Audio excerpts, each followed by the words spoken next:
Jaya Radha Madhavam Kunja Vihari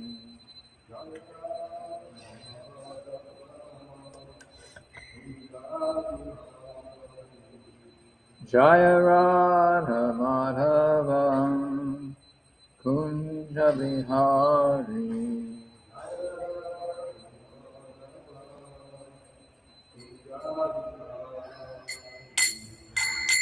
Sri Chandra Baba Giridhari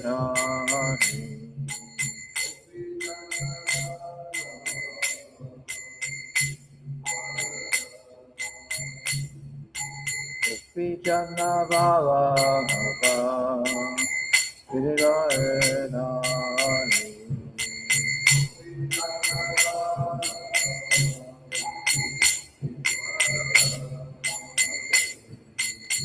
Yashoda Nandana Braja Jana Randana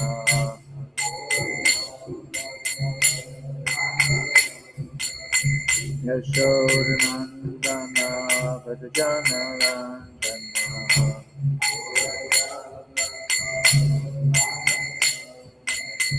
Yamuna Tira Vanachami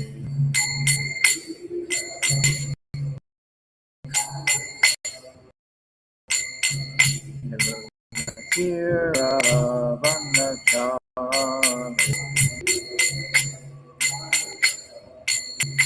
Jaya Radha Madhava Kunja Vihari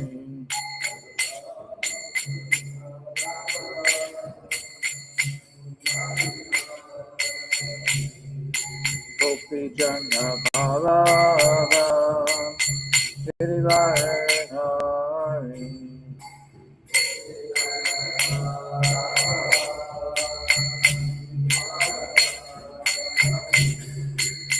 Yashoda Nandana Braja Jana Randana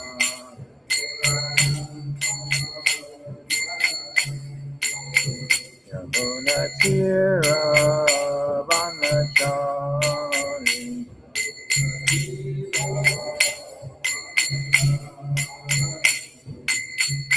Hare Krishna Krishna Krishna Hare Hare Hare Rama Hare Rama Rama Rama Hare Hare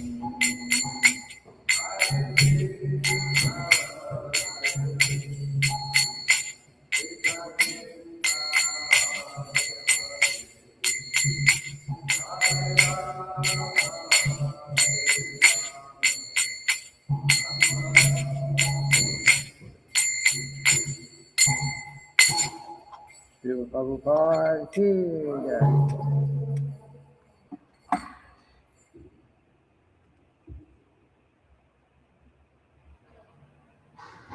Om Namo Bhagavate Vasudevaya Om Namo Bhagavate Vasudevaya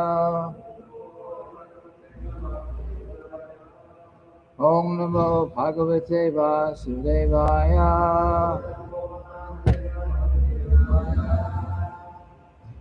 So, we'll read today, or start reading today, from 10th Canto, Chapter 1, Text 58. Chapter is called The Advent of Lord Krishna. So we'll chant the Sanskrit for the first verse.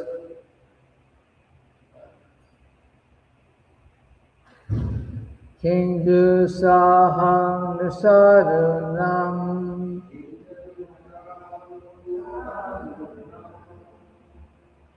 vidusham kim apekshitam kim akaryam kadaryanam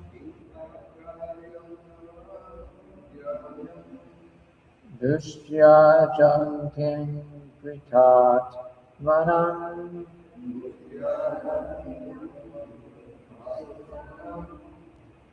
Kindusahan sadhunam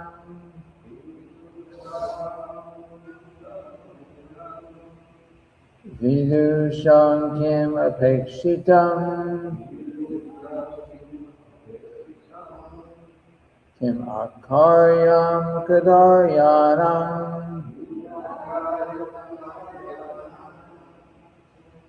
Dushyajam kim pritatmanam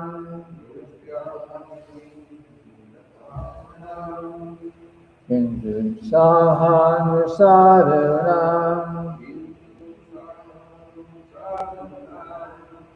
Vidusham kim apekshitam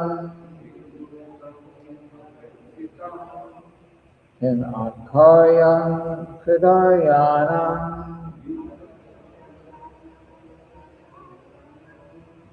Dushyajam kim pritatmanam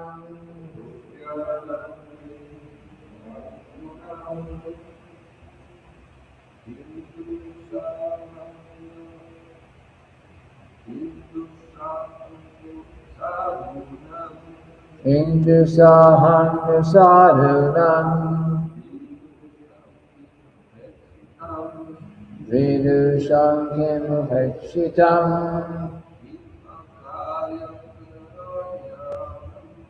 Kim akaryam kadaryanam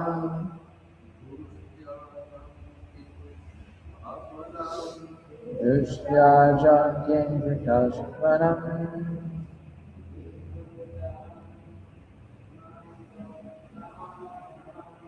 Kindusahan sadhunam Vidusham kim apekshitam Kim akaryam kadaryanam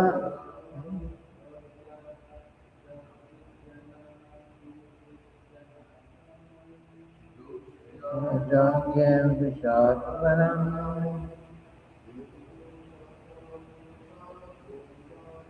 Indusahan sadhunam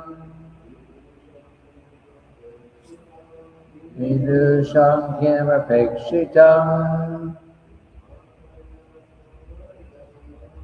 Kim akaryam kadaryanam Dushyajam kim pritatmanam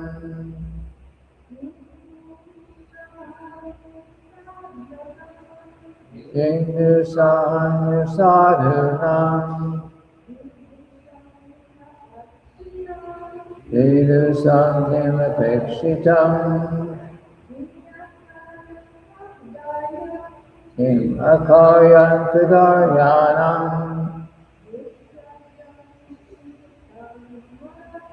Dushyajam kim pritatmanam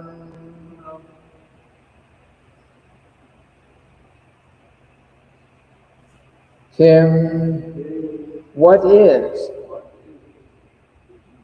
Dusaham, painful, new, indeed. Sadhunam, for saintly persons. Vidusham, of learned persons. Kim apekshitam, what is dependence? Kim akaryam, what is forbidden work? Kadaryanam, of persons in the lowest grade. Dustyajam, very difficult to give up. Kim, what is? Dritta Atmanam, of persons who are self-realized.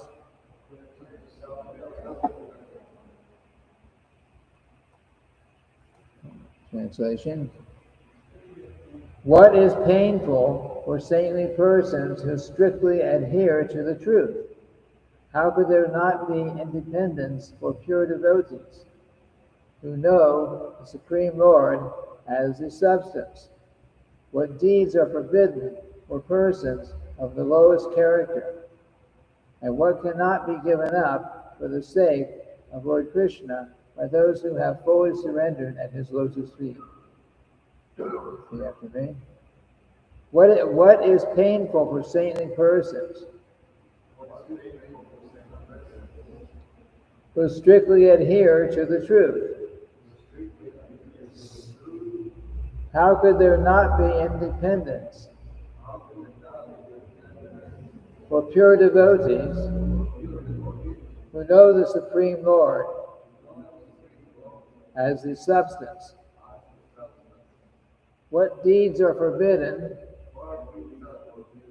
for persons of the lowest character?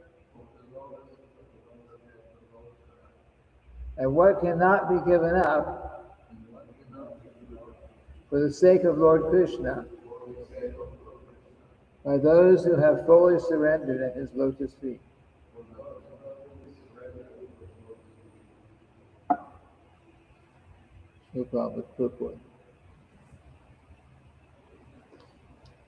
Since the eighth son of Devaki was to kill Kamsa, one might ask what the need was for Vasudeva to deliver the firstborn child. The answer is that Vasudeva had promised Kamsa that he would deliver all the children born of Devaki. Kamsa, being an asura, did not believe that the eighth child would kill him. He took it for granted that he might be killed by any of the children of Devaki. Vasudeva, therefore, to save Devaki, promised to give Kamsa every child, whether male or female. From another point of view, Vasudeva and Devaki were very pleased when they understood that the Supreme Personality of Godhead, Krishna, would come as their eighth child. Vasudeva, a pure devotee of the Lord, was eager to see Krishna appear as his child from the eighth pregnancy of Devaki. Therefore, he wanted to deliver all the children quickly so that the eighth turn would come and Krishna would appear. He got one child every year, so Krishna's turn to appear would come as soon as possible.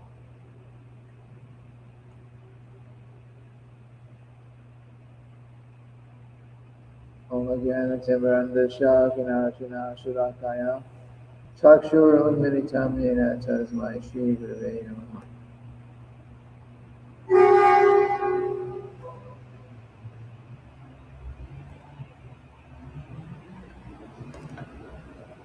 So Vasudeva is of course is having to perform some activity which is very difficult, very painful. You can imagine having your child born and having to voluntarily take that child to someone else to probably kill him. I mean, who could do that? No one could consider it. But one of the reasons was because he was that thoroughly honest person who promised that in order to save the life of Devaki. And the other reason, which Srila Prabhupada is giving here, is that he knew that eighth child was going to be the Supreme Personality of Godhead. And as the Supreme Personality of Godhead, he was, as a pure Vasudeva and Devaki, as pure devotees of the Lord, of course, were very happy to know that when the time came, the eighth child would come, that eighth child would be their worshipable Lord Krishna. So they were. Because otherwise, you might think, well, why even have children? Why even have children up to the point of the eighth child? Just save a lot of problem by not having more and more children. But they understood that the eighth child would be the Supreme Personality of Godhead, who, of course, who was their eternal worshipable Lord. And so they rushed the process, so to speak, so that the Lord Krishna would actually come and appear as their child.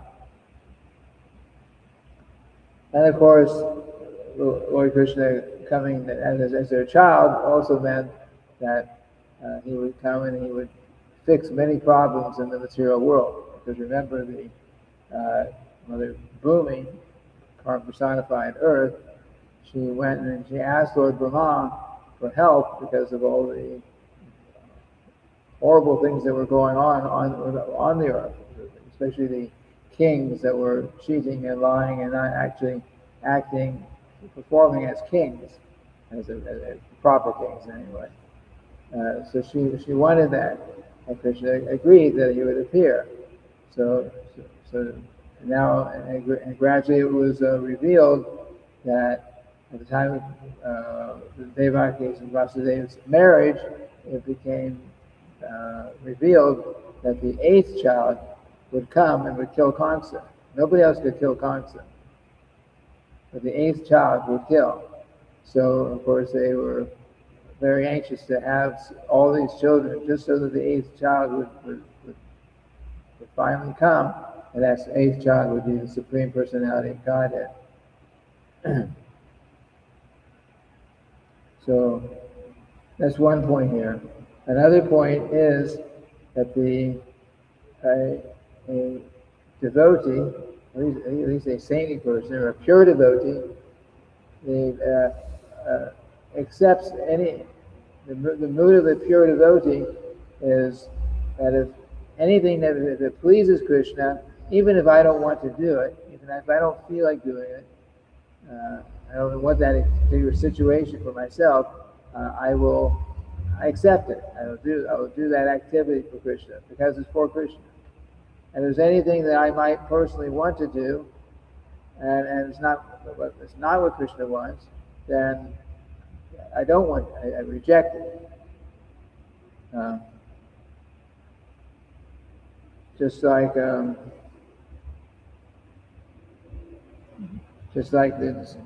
Nectar Devotion describes one particular cowherd boy who was going out to, sometimes when the cowherd boys are out in the fields, they are they're assisting Krishna in so many ways, and they're herding the cows. As sometimes one of the boys would go off and collect some flowers and make a flower garland for Krishna. So Krishna wanted a flower garland, so he went out, and he was, it was the middle of the day, high noon.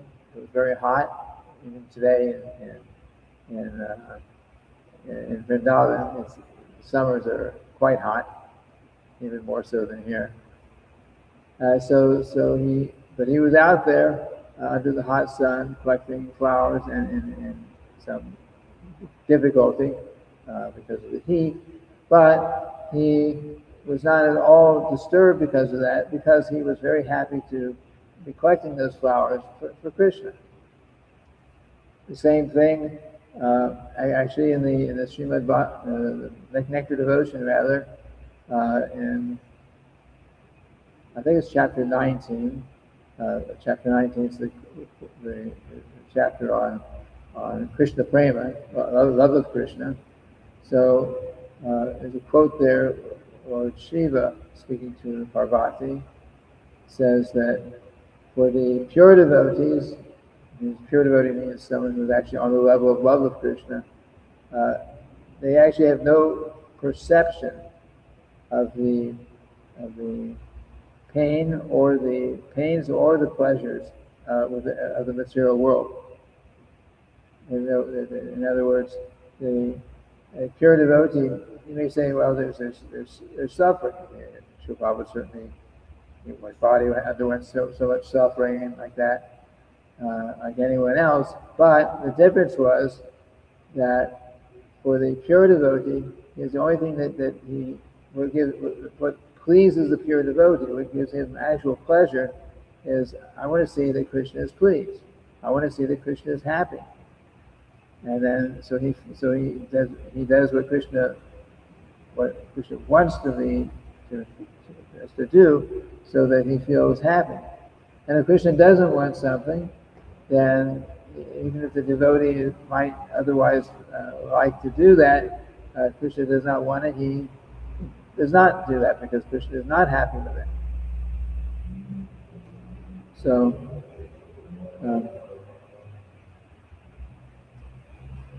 we are. So that's a very advanced stage, but we might experience also as we practice in Krishna consciousness. Sometimes there are difficult situations that we would never we would never otherwise engage in, but for the Krishna's pleasure that we engage in those activities. And by engaging in those activities that may be difficult, but for Krishna's pleasure, then of course Krishna reciprocates with that and gives us certain feeling of happiness and satisfaction and devotion. Practically any service that we may do is like that, because anything we do, sometimes it'll be pleasing, and sometimes there are big challenges. So, many people would say, okay, if there's some big challenge, I'll give it up, I'll go into something else. But if the Krishna, Krishna may give us, we may experience some great challenge. We're practicing Krishna consciousness, we may experience some great challenge, but Krishna doesn't expect that we will just give it up. He doesn't want us to just give up that service. Because the challenges are there. Just like Srila Prabhupada, look at the challenges that he took, right? There are many challenges, but one very prominent one was that Srila Bhaktisiddhanta ordered Srila Prabhupada, right in the beginning, like this first meeting, you must go and you must preach to the English-speaking people. Across the ocean, you preach to the English-speaking people about Krishna consciousness. So he was. So Srila Prabhupada took that very seriously, and for his whole life, he was always thinking, "How can I do this?" My first meeting with my spiritual master, in his very first meeting with Srila Prabhupada, was forcibly dragged by his friend to hear Srila Bhaktisiddhanta speak. And Srila Bhaktisiddhanta saw him and his friend, "Oh, you're educated young men, so you should preach Krishna consciousness to the English-speaking people." So, and Srila Prabhupada heard that, and he immediately understood, I accept this. This is very good. I don't know how I can do it, but it's very good. And for his whole life, he was thinking, how can I do this? Even though he had only met Srila Bhaktisiddhanta for the first time. And of course, Srila Prabhupada underwent so much problem to preach. He was Back to Godhead, his original Back to Godhead magazine, which he was started doing as a Hasta, I believe. He wrote it, he printed it, he distributed it all by himself. Once he was even collapsed because of sunstroke, because he was out trying to distribute the Back to Godhead magazine, which was actually about 4 or 5 pages at that time. But there was a Back to Godhead. He was trying to distribute it, and it was under the hot sun, and it was just too much. So Srila Prabhupada, he experienced many challenges, but he didn't say, "Oh, this is difficult. I need to give all this up." He experienced these challenges, and he said, "Krishna, somehow or other, my spiritual master has ordered me to do what I have to do, and I've got to find a way to do it. Please bless me. Please give me the ability to carry out the orders of my spiritual master." And then, of course, Srila Prabhupada, after very much endeavor,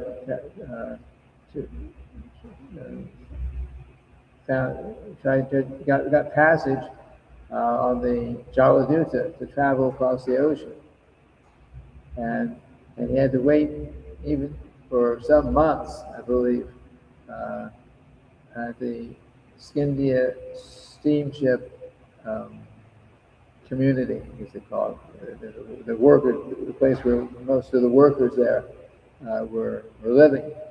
So he was given a place there, and for months he was there, and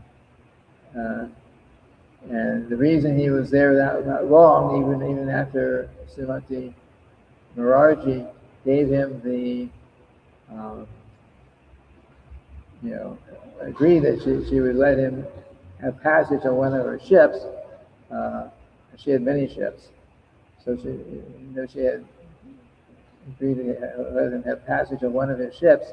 It took some time because, we heard this directly from Srimati Maraji, because she visited here once, we had mentioned before. She said that he spent a long time there because she was trying to find a proper, suitable captain to guide that particular ship that the Srila Prabhupada was going to be on.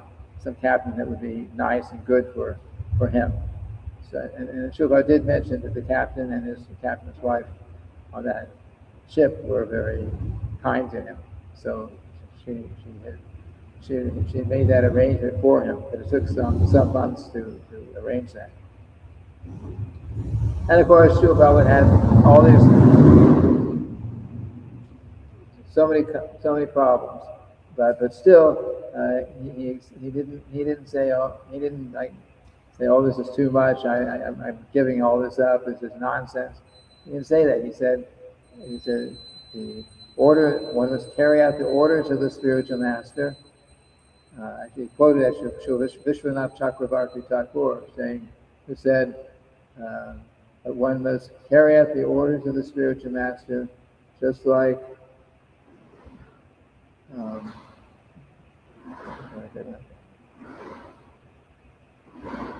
how did that verse go? Just like the body and the spirit, the body and the soul of a conditioned soul cannot be separated. So in the same way, one cannot separate the orders of the spiritual master with the very life of the disciple. Srila said like that. So and of course he exemplified like that. So even though there were many challenges, many that we probably would never know, because Srila didn't exactly advertise all his challenges. He kept things pretty much to himself. But there are many challenges in the path of preaching Krishna consciousness and around the world. Even though there were many challenges like that, Srila Prabhupada was because it's the order of his spiritual master, which is the order of Krishna, said, okay, no matter what, I'm going to carry out this instruction. Even he seriously considered that traveling across the ocean, he could die, especially after 2 nights of heart attacks. He was thinking, if this happens again, I'm finished. But still, he didn't give up. He didn't turn around. He couldn't have turned around in the ocean, but he didn't turn around. He didn't give it up. So of course this is all example for us. We practice Krishna consciousness. We try to stay on the path, and even when it becomes difficult, and it will become difficult, and has become difficult, that difficulty we know will. We should just accept that this is Krishna's blessings. In fact, there's a nice verse in the Srimad-bhagavatam 10th canto, it's either chapter 8 verse 14 or chapter 14 verse 8, I don't recall. Lord Brahma is speaking. So this is the prayers of Lord Brahma after he realized that he had messed up stealing the cows and the cowherd boys and calves. He's saying how he's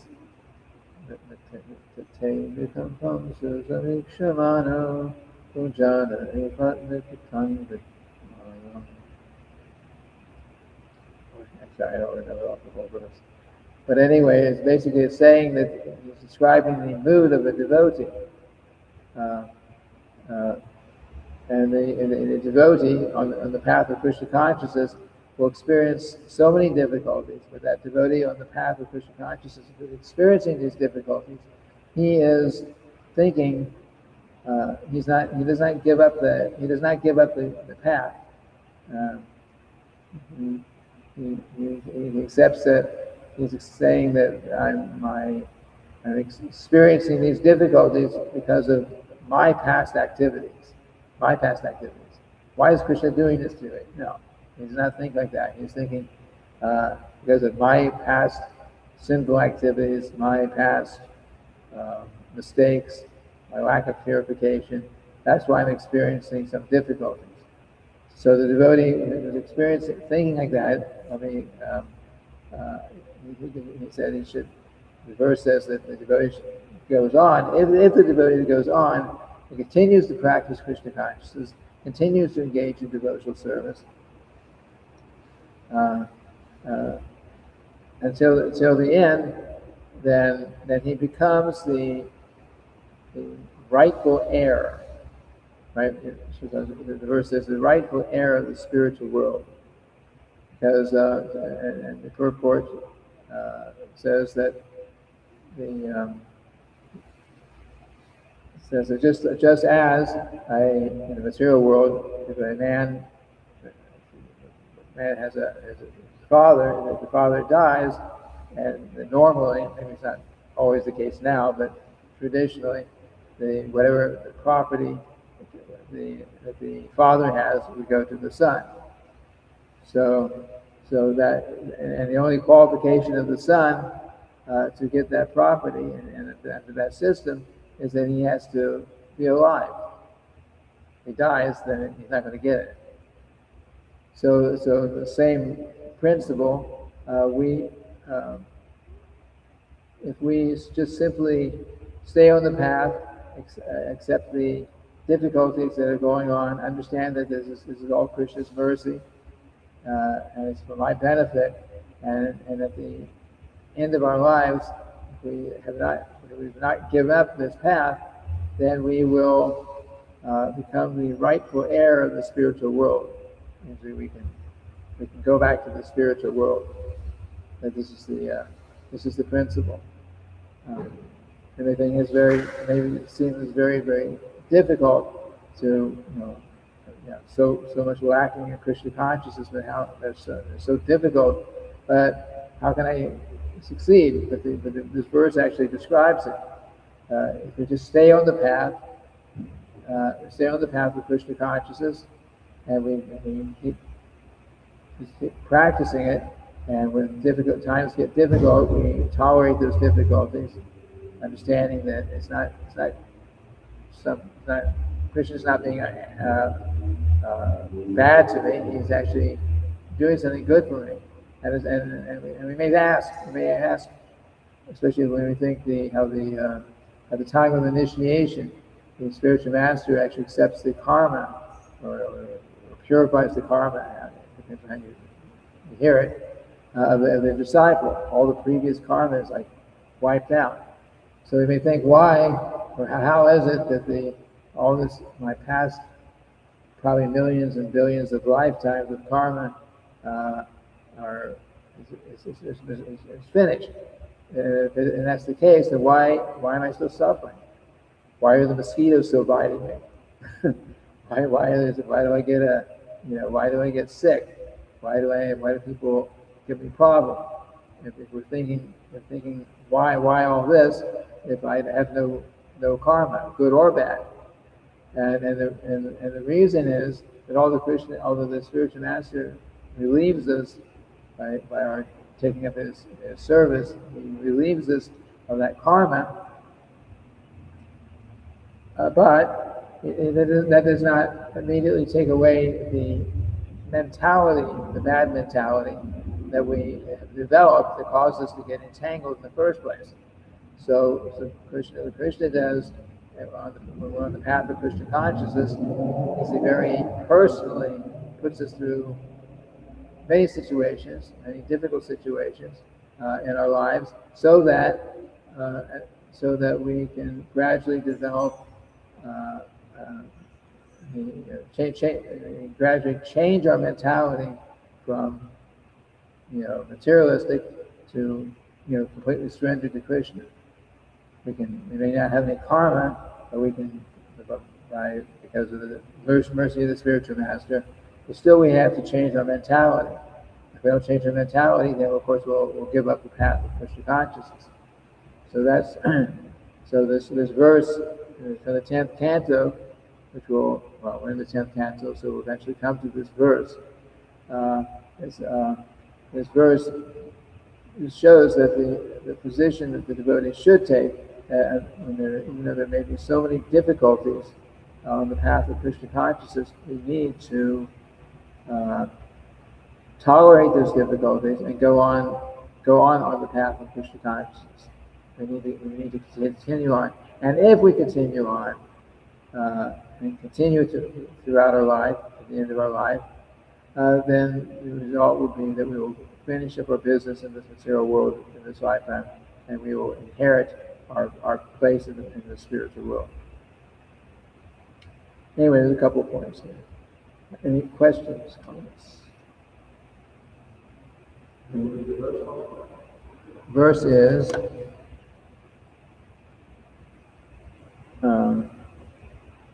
what is painful for saintly persons who strictly adhere to the truth? How could there not be independence for pure devotees who know the Supreme Lord as the substance? What deeds are forbidden for persons of the lowest character? And what cannot be given up for the sake of Lord Krishna by those who have fully surrendered at his lotus feet? Of course, this is what Maharaj Pritchett asking all these questions, which will probably be many answers coming up in the next verses.